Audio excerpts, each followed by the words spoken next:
अच्छा भाई साहब, अगर आप मेरे सवाल का भी जवाब सर उस वक्त दे देते तो शायद अंदलीब अब्बास साहबा को इतना जहमत ना उठानी पड़ती। उन्होंने भी पूछ ही लिया आपसे कि जी मुझे कोई मिसाल बताएं जब आपने वर्कर के कहने पे अपने फैसले तब्दील किए हो, आप लोग नहीं करते। और उन्होंने आपके दौरे हुकूमत के हवाले से कि जी इसहाक डार साहब के पास क्या कौन कौन सी कमेटियां थी और सेंट्रलाइजेशन क्या थी, कैबिनेट मीटिंग नहीं होती थी, सारा कुछ था।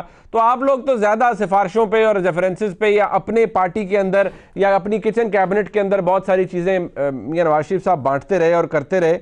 वो बार बार सवाल आपसे ये पूछ रहे हैं कि आप लोगों की तो मॉरल राइट, आपके लोगों के पास तो मॉरल अथॉरिटी नहीं है कि आप पाकिस्तान तहरीक इंसाफ से सवाल कर सकें इस हवाले से, खास तौर पर डिस्ट्रीब्यूशन ऑफ टिकट्स के हवाले से। एक बात तो बिल्कुल कंफर्म है कि मैं इस बात को मैं अपने जवाब देने से पहले मैं मानने को तैयार हूं कि इस जमात और इसके लीडर और इसके वर्कर जिस तरह झूठे बोतान लगाते हैं, जिस तरह इल्जाम लगाते हैं, जिस तरह लोगों पे पगड़ियां उछालते हैं, जिस तरह लोगों की इज्जतें खराब करते हैं, इनका कोई सानी नहीं और कोई कुव्वत इनका मुकाबला नहीं कर सकती। हम क्या, मेरा नहीं ख्याल कि कोई इनका मुकाबला कर सके।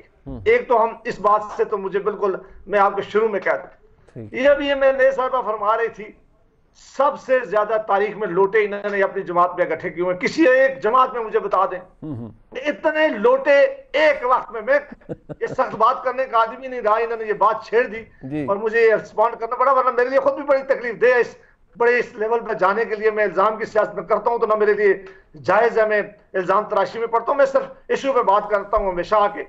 इस जमात के पास इस वक्त जो इसके सारे मिनिस्टर्स हैं, जितनी भी इंपॉर्टेंट मिनिस्ट्रीज हैं, एक भी पीटीआई के आदमी की नहीं है। मुनीर साहब आपसे ज्यादा कौन जानता है। ये जो सामने में नए साहिबा बैठी हुई ये रोती रही हैं, मैं इनके वीडियो दिखा सकता हूं। आपने इन्हें कहा कि किन किन लोगों को आप लेके आ गए। आज सारी इंपॉर्टेंट मिनिस्ट्रीज जो आप देख लें, कोई एक मिनिस्टर देख लें जो इनका हो, या नहीं, वो खुद एमएनए बन गए, उन्होंने रोना क्यों है? मतलब वो पार्टी ने उनको उनकी मेहनत का सिला दिया है, वो एमएनए है, उन्होंने क्यों रोना है? अभी अभी है ना, एक वक्त ऐसा आया था, जरा खामोशी से सुना है ना, मेहरबानी करें इसको सुन। जी इन्होंने इनको ये इसमें कोई शक नहीं कि ये पार्टी का दर्द रखने वाली हैं। मैं इनकी सहज बात भी इसलिए भी बर्दाश्त करता हूं कि शुरू से भी एक जमात में और जमात के साथ अकीदा भी रखती है, और जो आदमी जमात के साथ रखता है अकीदा उसको सख्त बात भी करता है पार्टी के लिए। इन्होंने भी की होगी, लेकिन इनको वो पोजीशन पार्टी में नहीं मिल सकी जो दूसरी जमातों से गए हुए लोगों को मिली है। इनको वो मुकाम नहीं मिल सका जो हफीज शेख को मिल सका है या बाकियों को मिल सका है। इनको वो मुकाम नहीं मिल सका जो जुल्फी बुखारी का आज मकाम है। इनको वो मुकाम नहीं मिल सका जो शहजाद अकबर का इस पार्टी में मकाम है। इनको तो दूर दूर तक वो मुकाम नहीं मिल सका जो आज शेख रशीद साहब के पास है, जो गुलाम चौधरी, जो गुलाम सरवर साहब के पास है, जो फवाद साहब के पास है।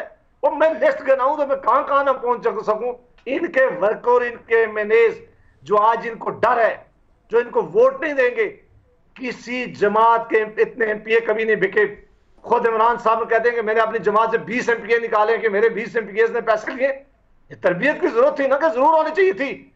अभी भी जो आज इतने जोर से कभी सुप्रीम कोर्ट में भाग रहे हैं, कभी एक कॉन्स्टिट्यूशनल अमेंडमेंट बिल लेके आए नेशनल असेंबली में और एक ऑर्डिनेंस निकाला है, उनको आज यकीन है कि उनके एमपीएस और एमएलए यहां इस्लामाबाद में अपनी पार्टी के लिए वोट करने के लिए तैयार नहीं है। आप वक्त आपको बताएगा। सबसे ज्यादा कंफ्यूजन आप बड़े के अंदर सर, अगर कता कलाम एक आखिरी जुमला जी जो पीडीएम लेके आई है यूसुफ रजा गिलानी साहब को, हमारा सियासी इख्तिलाफ हो सकता है, लेकिन जिस तरह यूसुफ रजा गिलानी साहब ने हुकूमत अपनी चलाई, जिस तरह अपोजिशन के साथ उन्होंने अपने राब्ते रखे, जिस तरह उन्होंने अपोजिशन के लोगों को अकोमोडेट किया, ये बड़ी बड़ी उन्होंने खुले दिल से। भाई साहब आपकी राय की बड़ा एहतराम है, लेकिन आज आप उनके मोतरफ है की कसम, अगर मैं बड़े डरते हुए कह रहा हूं, अगर मैं उस वक्त के आपकी जमात के कायदीन के गिलानी साहब के हवाले से बातें शेयर करना शुरू कर दूं on the record, of the record, तो यकीन मानिए आपको खुद, हालांकि शायद आपका क्लिप उनमें कोई ना हो, लेकिन आपको शर्मिंदगी होगी कि यार ये लोग क्या, मेरी जमात के लोग क्या क्या बातें करते रहे। ये वो सबक है जो बाद में बंदे को याद आते हैं। और दूसरी बात सर, आपने कही कि जो सर मेरी यार सुन ले, आपने भी फरमाया कि अंदलीब साहिबा को वो मुकाम नहीं मिला जो जी फलाने को मिल गया। देखें, उस तरह तो पीएमएलएन के अंदर जो इसहाक डार साहब का मकाम था, अल्लाह उन्हें खुश रखे, वो किसी और का नहीं था, वो नहीं मिला किसी और को मकाम। वो थ्रू आउट इस जमात के साथ चलते रहे।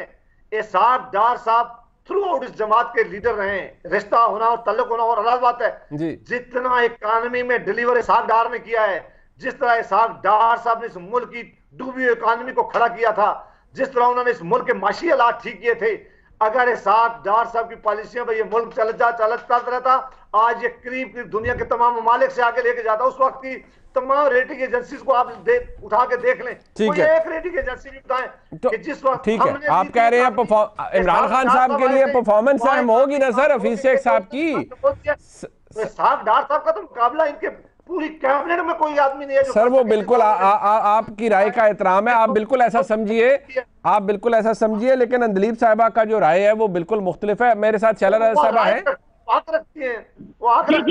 जी। शैलरा साहिबा जरा मुझे इस बात का बता दीजिए, अब्बासी साहब तो शायद होगी नहीं तो वो नहीं कोट कर पाए, आप बता दें, कोई ऐसी मिसाल दे दें अंदलीब अब्बास साहिबा को जहां पर पार्टी के कहने पर आपकी लीडरशिप ने अपना फैसला तब्दील कर लिया। वो कहते हैं आप लोगों की जमात के अंदर तो आप लोगों के लीडरान के सामने कोई खड़े नहीं हो सकता, फैसला चेंज कराने की बात तो दूर की है। मैं इनको ये जवाब दूंगी कि मेरी पार्टी को ये जब जरूरत पेश आए जब वो अमीरों को खरीदे। मेरी पार्टी तो देती है कृष्णा कोहली को, मेरी पार्टी देती है अलमास परवीन को, मेरी पार्टी देती है सईद गनी को, सादिक मेमन को, जानी अनवर ने, जिन्होंने करोड़ों रुपए देखे भी नहीं। और दूसरी बात मैं इनको ये बताना चाहती हूँ अपनी बहन को कि परवेज खटक का खानदान आ जाए तो वो मौरूसी नहीं है, जहांगीर तरीन का बेटा लड़े तो वो मौरूसी सियासत नहीं है, सैराम तरक्की के अब्बा और बेटे दोनों हो तो कोई बड़ी बात नहीं है। इसी तरह जो है जुल्फी बुखारी भी हो, उनके कजन भी हो तो बुरी बात नहीं है। लेकिन पीपल्स पार्टी में अगर बहन जर्नल इलेक्शन लड़के आ जाए तो फुप्पी है। भाई वो फुप्पी है ना, आप मुझे बताओ कि फुप्पी है, लेकिन फुप्पी को बाहर तो नहीं भेजा ना जादुई सिलाई के मशीन के जरिए 70 के 6 महीने उसने जेल भी काटी। और आपके हाँ खड़ी हुई है, साबित करो। मसला सारा इतना सा है कि अपने आप जिसको डाकू कहे उसे हुकूमत में शामिल कर ले, जो जिसको कुछ जिस पे साबित ना कर सके वो 2-2 साल से जेलों में बंद है।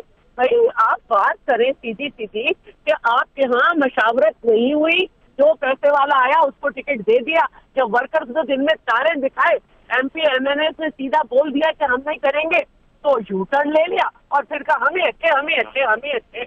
ऐसा नहीं होता।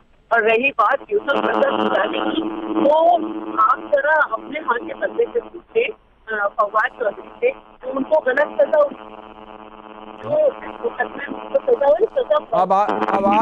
आवाज खराब हो गई है।